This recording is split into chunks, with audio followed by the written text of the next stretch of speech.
Madame, Messieurs, bonsoir. Des guerres politiques autour de la dissolution ou non de l'Assemblée nationale par le président de la République. En tout cas, tout est parti de la sortie médiatique du chef de l'État le 19 janvier dernier à Londres devant la communauté congolaise de Grande-Bretagne, en effet, affirmant qu'il n'avait pas l'intention de dissoudre l'Assemblée nationale, malgré qu'il semblait être poussé à ce sens à la suite des crises qui sévissent au pays. Félix Tshisekedi a tout de même déclaré qu'il pouvait arriver à cette décision au cas où les crises se multiplient en République démocratique du Congo. La réponse du berger à la bergère, Jeanine Mabunda, présidente de l'Assemblée nationale, a donc rétorqué au président de la République que le non-respect de l'article 140 de la Constitution conduirait donc à l'application de l'article 165 de la Constitution de notre pays qui évoque donc la possibilité ou la question de haute trahison. Quelle analyse faire des propos du président de la République et les recadrages de la présidente de l'Assemblée nationale? Quelle marge de manœuvre pour le président de la République de pouvoir contourner les probables crises institutionnelles face à la famille de Joseph Kabila qui ne semble pas regarder les choses dans la même direction? En tout cas, pour avoir des réponses à ces questions, nous recevons pour vous, dans cette émission, le grand plateau de ce soir, le professeur Paul Tshilombo. Il est porte-parole de l'Union pour la démocratie et le progrès social UDPS, mais il est également député national de ce même parti au pouvoir, élu dans la circonscription électorale de Tchangou, ici à Kinshasa. Monsieur Paul Tshilombo, bienvenue. Merci beaucoup, mesdames. Comment allez-vous? Je vais très bien, merci. Et j'espère qu'il en est de même pour vous aussi. Merci beaucoup, monsieur le professeur Paul Tshilombo. Pourquoi le président de la République s'exprime sur des questions aussi sensibles toujours à l'extérieur du pays? D'abord, merci pour votre invitation. Moi, je ne vois pas en quoi, d'abord, ces questions sont aussi sensibles. Sinon, si on est de mauvaise foi, ou du moins, on veut trafiquer le propos du président de la République. Vous vous souviendrez que le président de la République, ici, en République démocratique du Congo, il s'est adressé devant le Congrès. Donc, Parlement, Sénat réunis en Congrès, comme le lui demande notre Constitution. Je crois qu'il avait abordé pratiquement toutes ces questions. Mais il s'est fait que lorsque le président se trouve à l'étranger, il est devant notre communauté qui se pose autant de questions. Vous savez, pour tous ceux qui ont vécu en Europe pendant un certain temps, il y a comme une épidémie de désinformation de nos compatriotes qui sont là-bas.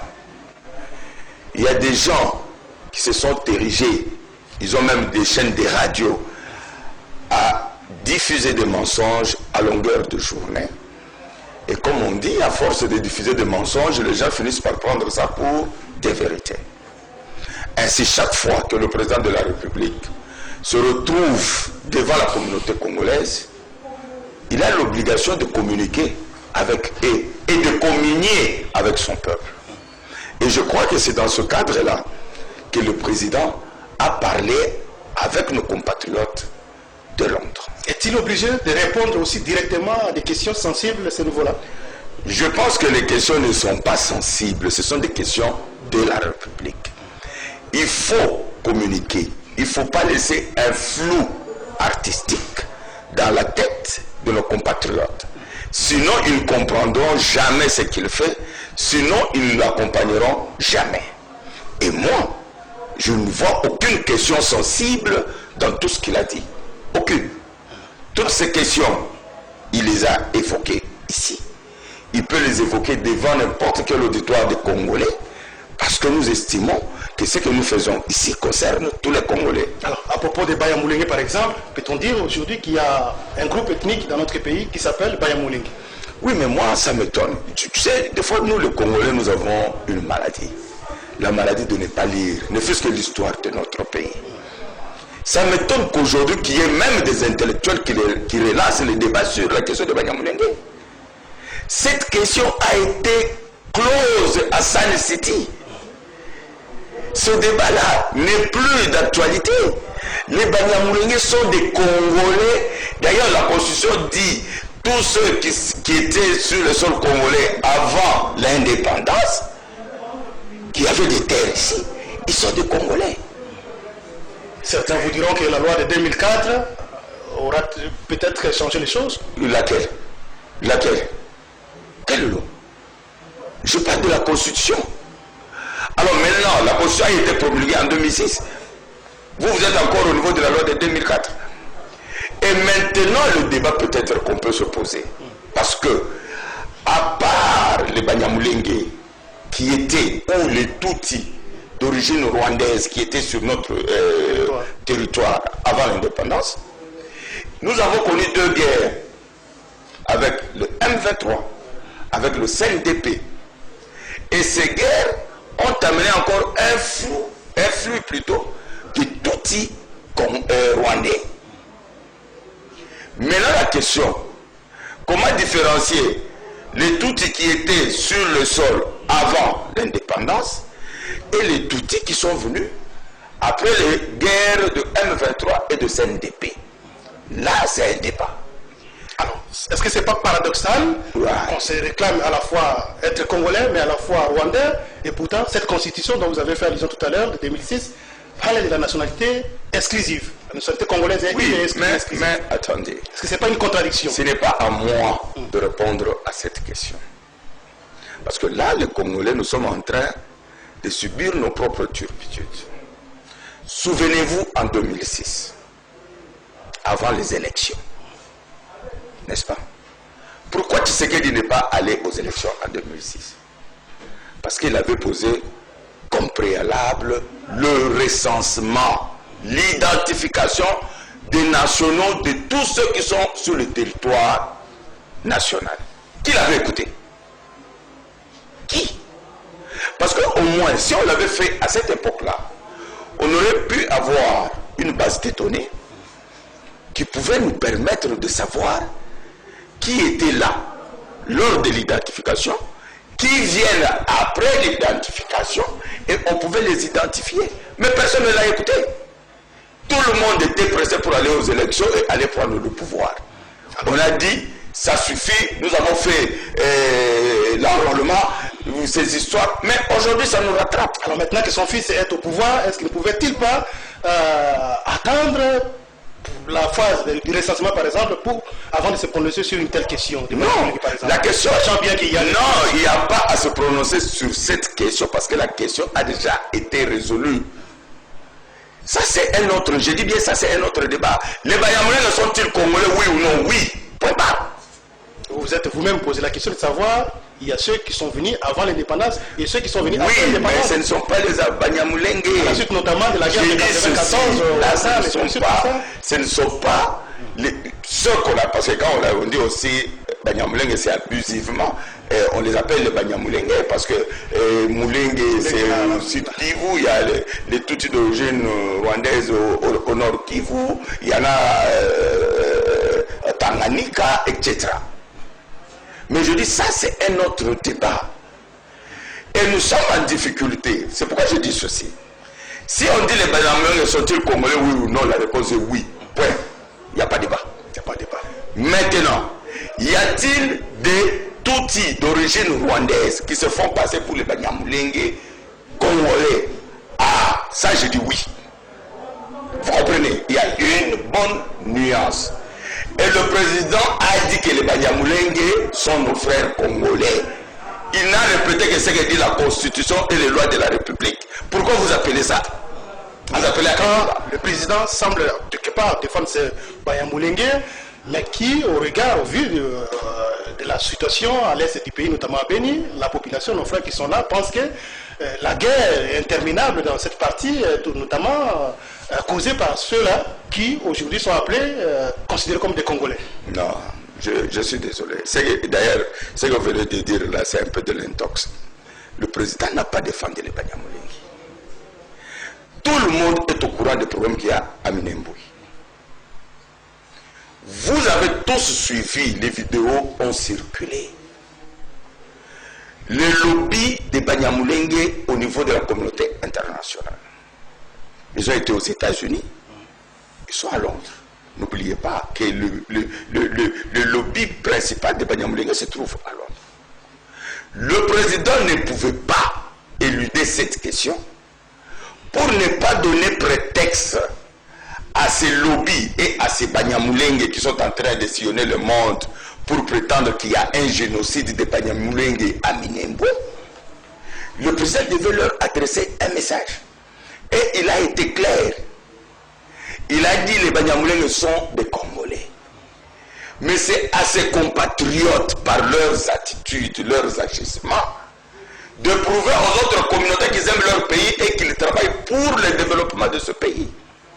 Il a même ajouté, je les ai reçus, j'ai reçu les leaders de leur communauté. Je leur ai dit que vous êtes dans votre pays, mais prouvez que vous aimez votre pays. Il y a des informations selon lesquelles qu'il y a des groupes des officiers qui étaient en train déjà de se replier. Vous savez, les 2 guerres que nous avons faites dans notre pays, avec les Banyamulenge, ça commençait toujours comme ça.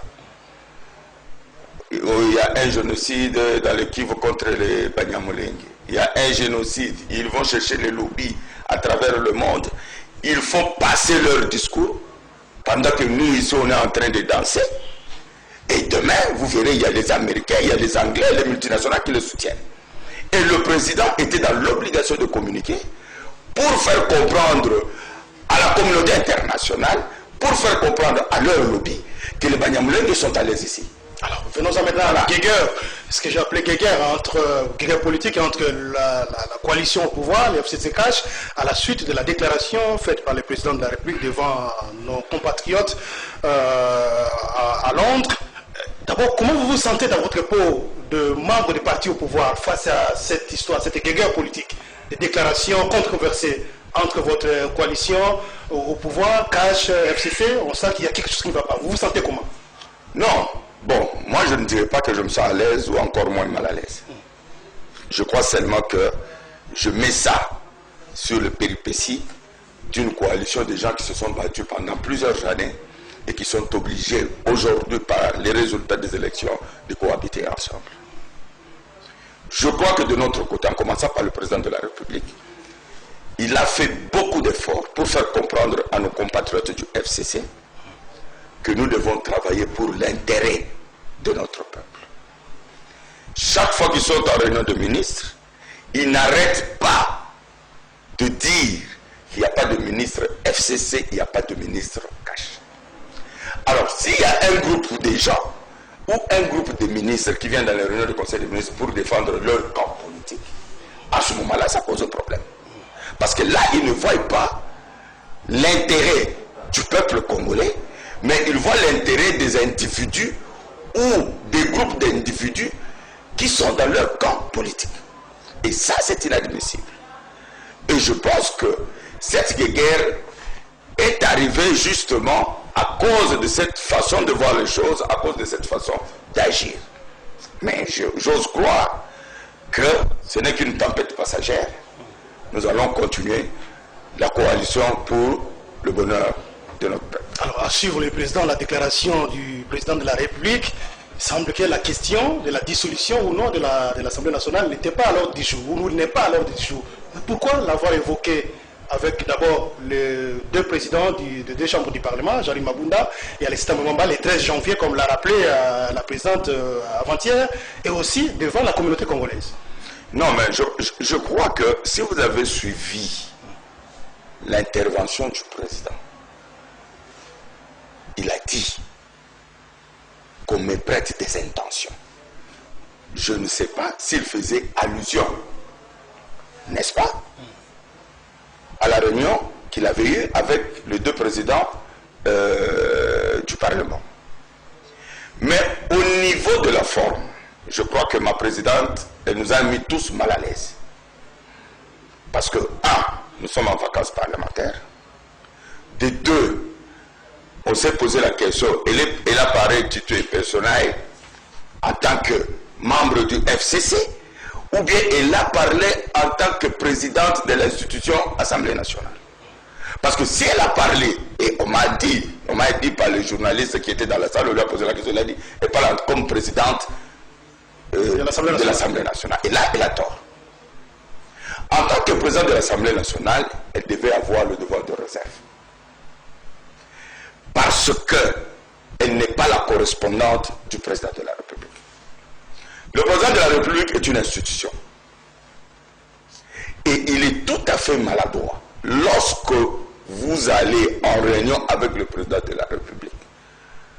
Souvent, s'il y a des choses à dire, il y a un communiqué. Mais lorsque votre réunion n'a pas été sanctionnée par un communiqué, vous vous permettez de dévoiler le contenu de votre discussion avec le président de la République. Je crois qu'il y a un problème de courtoisie là-dedans. Et c'était une maladresse. Mais revenons au fond du problème. Le président de la République a dit qu'il n'a pas l'intention de dissoudre. Mais là aussi ajouté, il y a des gens qui veulent nous pousser à la crise. Et qui sont ces gens? Mais du FCC. Il a dit, il est clair, du FCC. Vous êtes tous sans ignorer, peut-être on va en parler, vous avez suivi le discours du secrétaire permanent du PPRD, Chadari. Tous les caciques, il est clair que tous les caciques du PPRD qui voulaient être dans le gouvernement et que Tshisekedi a refusé, veulent créer un blocage afin que le bateau chavire, qu'on revienne à la case de départ. C'est ça la vérité. Ça c'est une affirmation, c'est une observation. Oui, mais je le dis. Nous avons des informations. Les gens qui poussent les ministres à désobéir ou à tenter de désobéir au président de la République, ce sont les mêmes caciques. Et lorsque vous entendez même leur discours, vous sentez un discours teinté d'irresponsabilité. Je vais prendre le cas, par exemple, d'Emmanuel Chadari. Je crois quand même que ce monsieur était candidat président de la République. C'est pas n'importe qui dans ce pays. Il n'est pas n'importe qui. Lorsque vous avez été candidat président de la République, vous avez représenté un grand regroupement comme le FCC. Vous vous permettez de tenir des propos tels qu'il a tenus, mais je crois que c'est totalement irresponsable. Faites allusion au dernier propos tenu devant les films que vous touchez. Oui. À l'un du cadre du PPRD. On attend qu'il bloque le pays, on verra.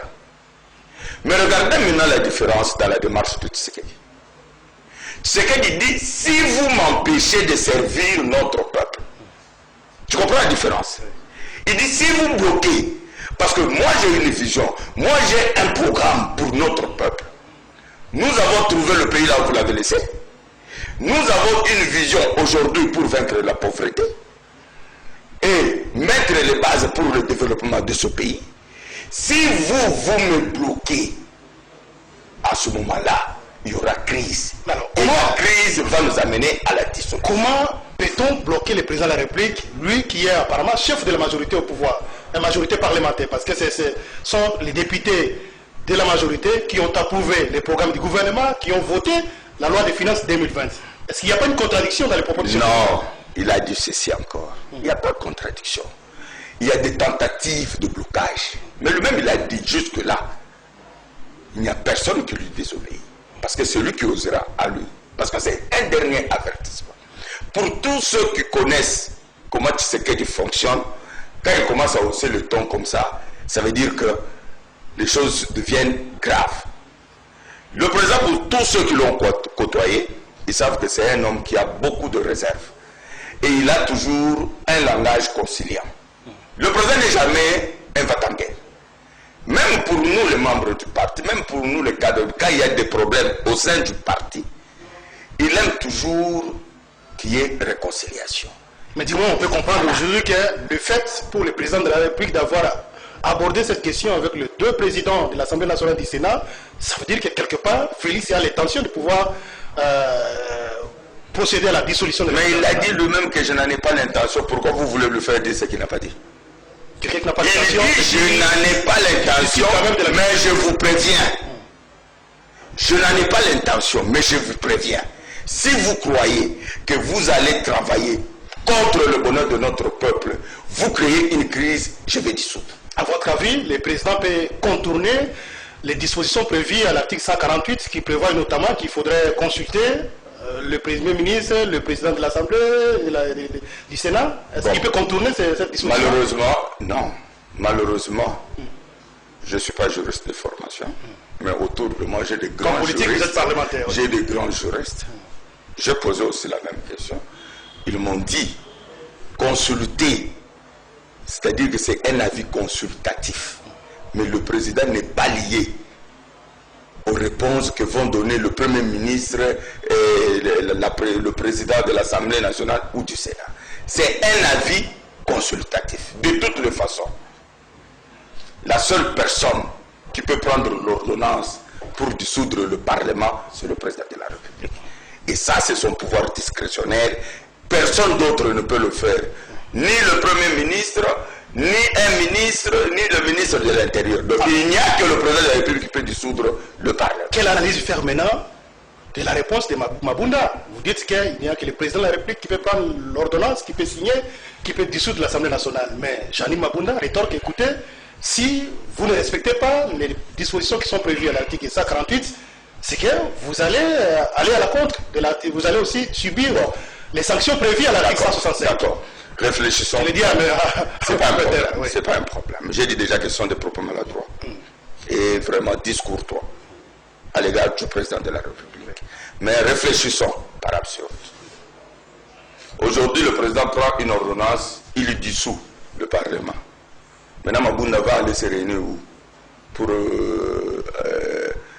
dénoncer ou accuser le président. Parce que le président a déjà dissous le Parlement. Et elle va faire quoi? Ils peuvent aussi contourner. En quoi faisant? Violer la Constitution, semble-t-il. En quoi faisant? Parce que le problème se pose. Recourir rapidement au niveau de la Cour constitutionnelle. Non, mais justement, mais par quelle voie? J'ai dit seulement ceci. Madame Mabunda a été maladroite. En tout cas, parmi les juges constitutionnels, je n'ai pas vu son nom là-dedans. Ce n'est pas à elle de dire le droit. C'est pourquoi je dis qu'elle devait avoir le droit de réserve. C'est pas à elle d'interpréter la Constitution. Moi, j'ai suivi des débats, beaucoup de juristes qui disent même qu'elle n'a même rien compris de ces articles et de faire une allusion de 148 à 165. Elle a pris un raccourci. C'est pourquoi je dis que nos amis qui étaient dans la Kabylie, ils étaient habitués à interpréter la Constitution comme ils veulent. Et tout le monde était constitutionnaliste. Vous vous souvenez de l'article 70. Les présidents de la République restent en fonction jusqu'à... Ils ont été voir saisir la Cour constitutionnelle. Vous comprenez? Alors, ils ont interprété ça dans tous les sens. De toutes les façons, nous disons, dans la terre, il n'y a pas de crise. Vous pensez que Janine Mabunda... Il n'y a pas de crise. ...peut faire une telle déclaration sans en avoir discuté préalablement avec l'autorité morale du FCC, par exemple, ou les autres cas? Non, je crois que je ne vais pas faire... C'est Kabila ignorant de ce que je ne vais pas faire un procès d'intention. Je ne sais pas. Semble-t-il que c'était une question qui lui était posée par un journaliste et elle a réagi. Bon, de là dire que ces propos proviennent de leur autorité morale, c'est possible, c'est pas possible, je n'en sais rien. Vous, c'est un avis partagé par le FCC? C'est possible, c'est possible. Mais de toutes les façons, nous, de notre côté, nous sommes légalistes. Et nous n'allons pas nous laisser faire. Le président de la République a des prérogatives constitutionnelles. La présidente de l'Assemblée nationale a ses prérogatives qui lui sont confiées par la Constitution. Maintenant, conclusion, à terme de conclusion, on peut dire quoi? Nous sommes maintenant face à une question de ce qu'on dit, le plus fort, que le plus fort gagne. Non, il n'y a pas, j'ai dit qu'il n'y a pas de crise. Comme le président, parfois il change de retour, il va... J'ai dit qu'il n'y a pas de crise. Et le président l'a dit qu'il n'y a pas de crise. Mais maintenant, on sent qu'il y a des mouvements au sein des états-majors politiques. Non, vous avez fait une déclaration déjà, oui, hier, vous députés nationaux de l'IDPS,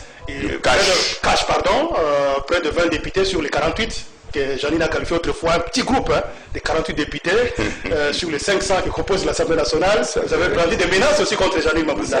Vous savez cela peut aboutir à quoi? Vous savez, l'arrogance n'est pas une bonne chose. Vous voyez majorité-là, elle n'est que superficielle. Nous, quand nous avons fait la coalition, nous nous sommes convenus que chacun garde sa bande pour qu'il y ait stabilité. Vous comprenez? On peut l'imploser à tout moment. Cette majorité-là. C'est une menace? Non, ce n'est pas une menace, c'est une information. Alors, quelle marge de manœuvre? J'ai dit seulement c'est une information, c'est-à-dire qu'un député, même s'il est un, il faut le respecter. Même s'il est un. À l'hémicycle, nous avons peut-être 10 députés de, je ne sais pas, le MLC a combien de députés? Mais ce sont des députés. Quand ils passent, ils prennent la parole. Ils prennent la parole au nom du peuple. Donc vous ne pouvez pas dire que parce que vous avez une majorité de 300, et ceux qui ont la majorité, ceux qui ont 100 députés, ils ne valent rien. Non. Leur voix est peut-être plus audible et le peuple suit ce qu'ils disent que vous qui êtes 300. Donc de ce côté-là, il faut être un peu plus modeste. On n'a pas besoin de tous ces égards de langage. Alors, quelle marge de manœuvre pour le président de la République de pouvoir contourner par exemple les probables crises institutionnelles face à une majorité parlementaire, le FCC donc, qui semble voir les choses autrement? Non. Le président ne va pas contourner. Parce qu'il dit si on continue... J'ai dit il ne va pas contourner, il va appliquer la loi.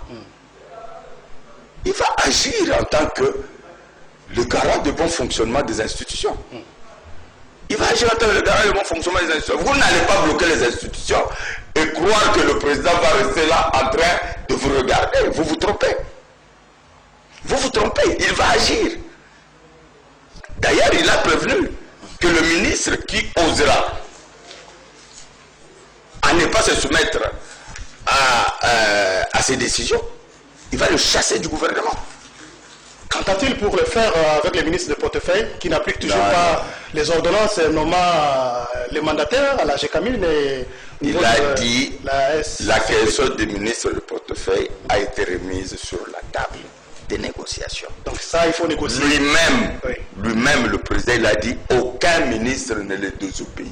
S'agit-il pas aussi d'un blocage tacite? Non. Le fait de refuser... Ce n'est pas un blocage. D'appliquer l'ordonnance signée par le président de la République. J'ai dit ceci, ce n'est pas un blocage. Ça n'a jamais existé dans ce pays. J'ai dit, ce n'est pas un blocage, la question. Parce que le président a signé. Nous sommes en partenariat. Nos partenaires ont apporté leurs arguments pour dire que, monsieur le président, voilà ce qui s'est passé, voilà.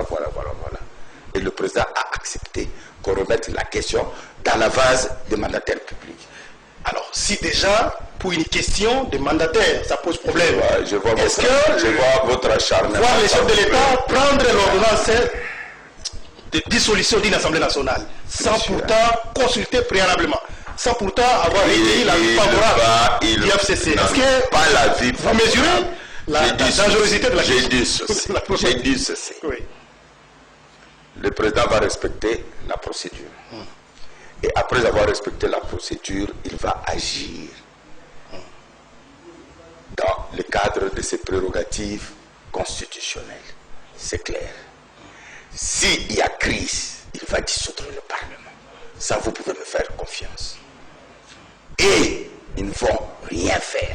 Ça, je peux vous le garantir. Donc, à votre avis, il n'y a pas de crise maintenant? Non, il y a. Mais pourquoi vous tenez à cette question fondamentale? Non, mais parce que vous revenez, j'ai répondu à cette question déjà 4 fois. Mais vous revenez la 5e fois. À plusieurs manières. Vous, votre prière, et qui est seulement crise. Non, je suis journaliste. Que vous puissiez faire le bichiki la Touboya. Donc on rappelle, ça fait que vos amis de la Bouka viennent ramasser. Je dis seulement ceci. Mais je suis clair. Pourquoi vous revenez? Moi je vous dis qu'il n'y a pas de crise. Vous revenez à tout prix à ce qui est crise. Pourquoi? Il y a beaucoup d'argent. Je dis que ce sont les péripéties. Mais papa. Alors en d'autres termes, comment faire pour quelle attitude adopter aujourd'hui au sein de la coalition FCC Cash pour contourner ce qui paraît comme crise? Non, il n'y a pas enlevé mon crise. Quelle attitude vous devez prendre? Le vocabulaire est pauvre. Parce vous ne pouvez pas remplacer crise par autre chose. Chaque groupe tire un peu les rideaux de son côté. C'est normal. C'est normal. Dans tous les partis, même au sein. Mais est-ce qu'à l'UDPS, nous qui sommes même du même parti, est-ce qu'il n'y a pas de problème? Est-ce qu'il n'y a pas de problème? Vous n'avez pas suivi que tel tire sur tel tire sur tel. Tu comprends? Ça arrive partout, même au sein de ton mariage. Ça arrive avec ta femme. Déjà, tu es un nouveau marié, mais je suis sûr que tu as compris déjà que ce n'est pas le paradis. Donc, c'est pour dire quoi? C'est pour dire que nous n'avons pas besoin de crise parce que notre peuple n'y gagnera rien. Nous avons besoin que nos compatriotes du FCC, même ceux de Kachi, qu'ils puissent comprendre que si nous sommes ensemble, c'est pour travailler pour notre peuple et non pour nos intérêts égoïstes. Et non pour dire que si vous touchez à tel, le pays va brûler. Non. Mais déjà, c'est irresponsable. Donc nous pensons que le président de la République, je crois, il sera là demain. Il y aura conseil des ministres demain. Vendredi 24. Oui, il y aura conseil des ministres. Il va parler avec ses ministres. Il va leur donner des directives à suivre en tant que président de la République. Et je suis sûr que le pays va repartir sur le bon rail. Est-ce que dans les contextes actuels, on peut espérer à des réformes profondes de notre constitution, de notre système judiciaire, de notre système réforme politique? Mais absolument, absolument. Je crois, vous savez que nous avons vécu pendant plus de 18 ans avec le régime de Kabila, où toutes les institutions étaient taillées sur mesure. Donc tout, on voyait Kabila. On voyait Kabila forever, on voyait Kabila éternellement, on voyait Kabila. Mais maintenant, je crois que s'il y a des réformes à faire, afin que ces institutions répondent aux besoins républicains, nous allons les faire.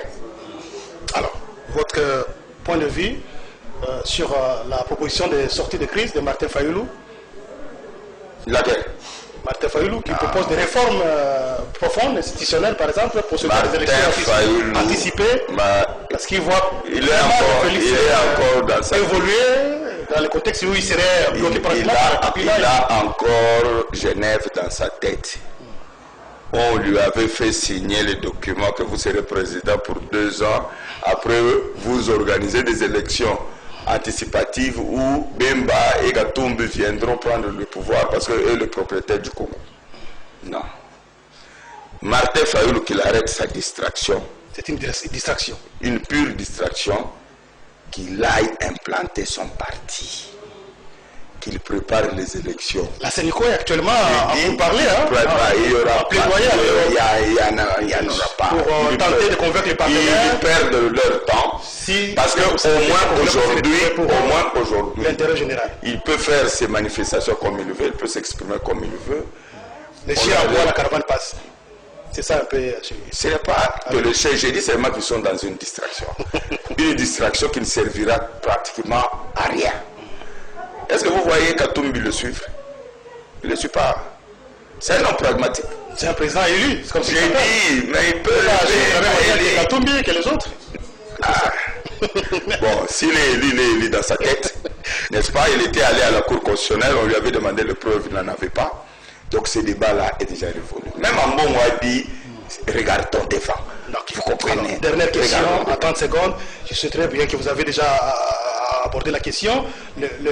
La menace faite par brandie par Emmanuel Ramadan Shadari, c'était avoir devant les jeunes du PPRD. Il dit que c'est lui qui touche ou qui osera toucher à Albert Youma ou à quelqu'un d'autre du PPRD.